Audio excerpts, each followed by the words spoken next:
So this is exactly how to play split screen in Black Ops 2 PlayStation 5. So firstly, I'm just gonna go into zombies here, or you can also do like multiplayer as an example, it doesn't really matter. I'm just gonna take zombies for this tutorial.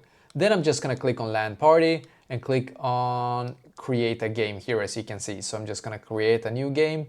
And now we're just gonna select the map. So I'm just gonna take this one here. So perfect. Now what I'm going to do, I'm going to grab my second controller here. So you can see I have two controllers. So the second one, I'm just gonna click on the PlayStation logo here to turn it on.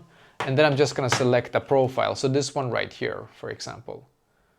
And perfect. Now what I need to do, oh, you can see it's actually already connected. But if it's not, just click on the X button and you can see now two players are connected. So now I'm just gonna click on start match. Just gonna wait a couple of seconds for it to start here now, as you can see.